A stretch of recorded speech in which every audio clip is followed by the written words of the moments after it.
Bismillahirrahmanirrahim. Assalamualaikum warahmatullahi wabarakatuh. Allahumma sholli wa sallim wa barik alaihi. Ya Rabbi sholli ala Muhammad. Ya Rabbi sholli alaihi wa sallim. Ya Rabbi sholli ala Muhammad. Ya Rabbi sholli alaihi wa sallim. Di mana tuh kalimat-kalimat itu? Di dalam kitab, ada kumpulan satu kitab, ada Berjanji, ada Simtud Duror, ada Shariful Anam, ada Burdah. Itu para penulis kitab ini itu pernah diimpikan oleh Syekh Ali Jabir berkumpul di samping Rasulullah. Bagaimana kalau Rasulullah nggak senang kalimat-kalimat itu kita ucapkan? Kok bisa bermimpi berada di samping Rasulullah? Yang mimpi bukan kelas kita, ulama. Itulah, jadi saya berusaha mengumandangkan sholawat supaya kita jangan mencela-cela sholawat lah. Mendingan lu celah diri lu sendiri aja. Allahumma sholli wa sallim wa barik ala sayyidina Muhammad wa ala ali sayyidina Muhammad. Banyak banget laporan sekarang ini sama saya, keluhan. Ya Allah bang, gimana ya, hidup saya ini udah hancur. Kenapa? Gak jauh dari masalah apa kira-kira? Coba, masalah riba. Gunung es, korban-korban riba. Masih ada juga yang mau. Namanya orang udah kepepet, itu jangan seperti itu. Kagak bener.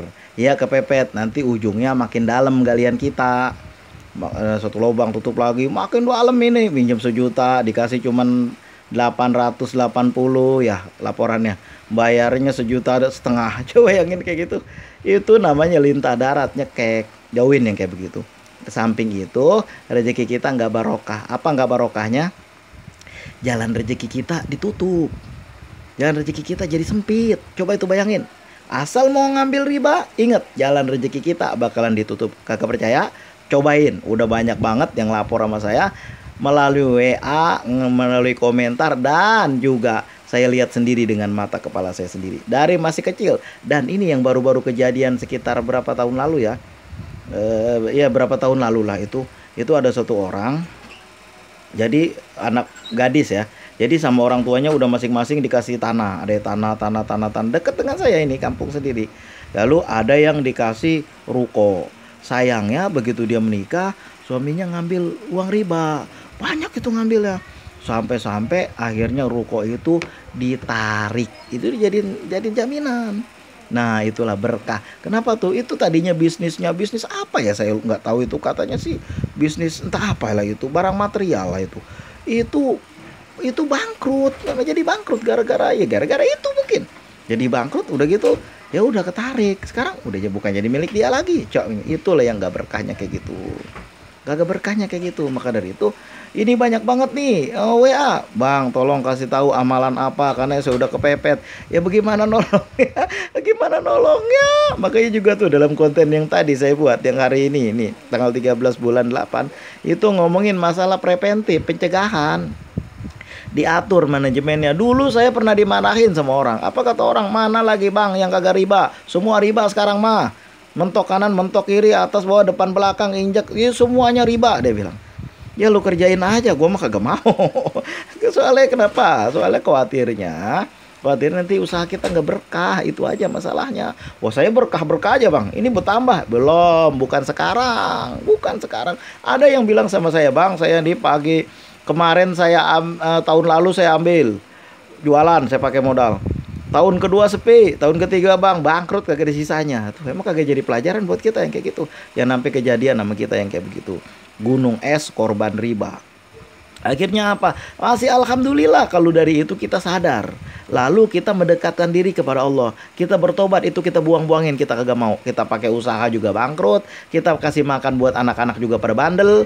Kita kasih makan buat istri-istrinya jadi binal.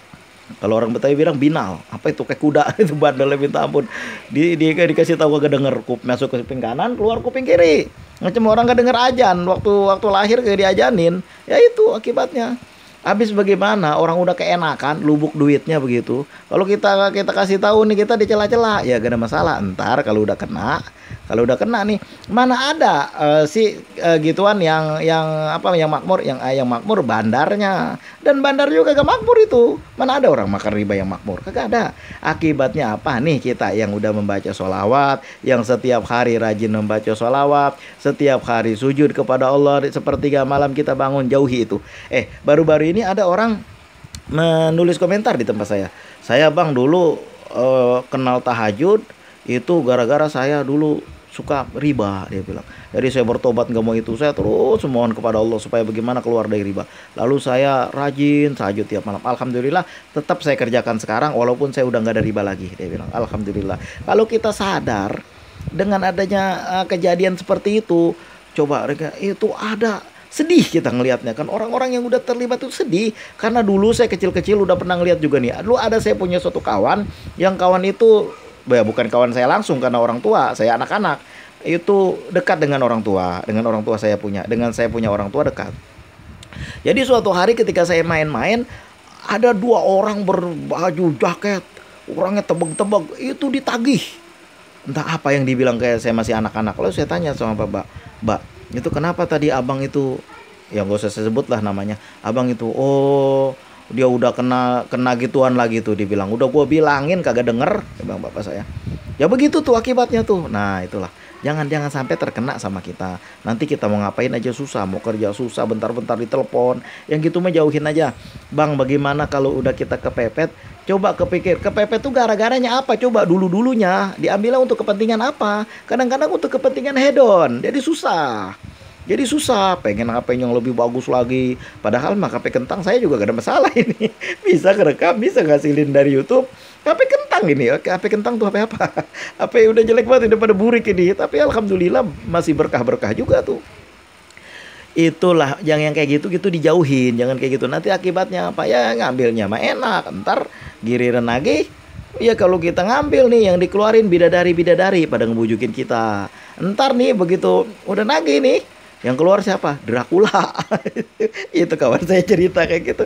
Ya begitu, maksud saya kan karena banyak sekali laporan sama saya, banyak sekali keluhan-keluhan, bang amalan apa, bang jikiran apa, bang sholawat apa.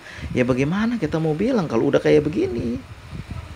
Kalau udah kepepet kayak gini ya susah. Dulu ya kisah-kisah yang saya dengar dari kisah-kisah orang yang dijumpai oleh Rasulullah satu saat ya.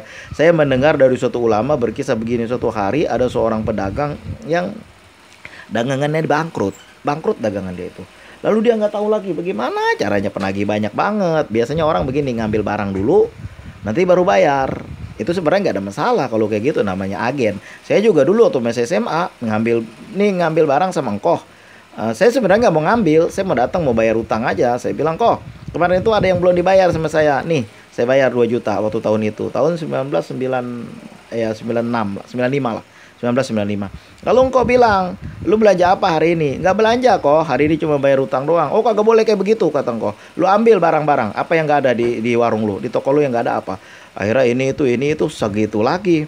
Ya nggak ada masalah, kan seminggu udah dibayar. Engkau juga setuju, diantar sama engkau ke rumah pakai mobil dia. Cuma bayar kalau nggak salah 15.000 aja itu. Dari Jembatan 5 ke tempat saya. Nah itu sama Bu Haji juga di Tangerang begitu. Walaupun Bu Haji nggak nganter, tapi boleh bayar tunda. Namanya orang dagang. Tapi ini entah kenapa pedagang ini bangkrut.